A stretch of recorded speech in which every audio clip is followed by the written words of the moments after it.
Treat others the way they treat you. Maraming tao naniniwala na dapat mong i-mirror yung energy na binibigay sa'yo ng iba. So, maging mabait sa mabait, maging rude sa rude sa'yo. Pero kung lagi kang nag-a-adjust sa energy ng iba, parang hinahayaan mo lang din na kontrolin nila yung mindset at emotions mo. So, kung may negative o bitter ba sa'yo, tatapatan mo ba ng same energy? Hindi mo kailangang ibaba ang sarili mo para lang pantayan sila.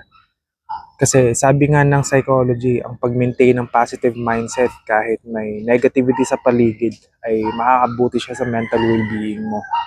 So mas okay na piliin mong huwag magpa-apekto o hindi na lang makasabay sa negativity. Your energy is yours to control. So huwag mo hayaang ibang tao mag-dictate kung paano ka magre-react. So stay true to yourself at piliin mo mag-stay sa mataas na energy level kahit may negativity sa paligid. Yun lang. Peace. Work na ako. Ano, may tambay oh.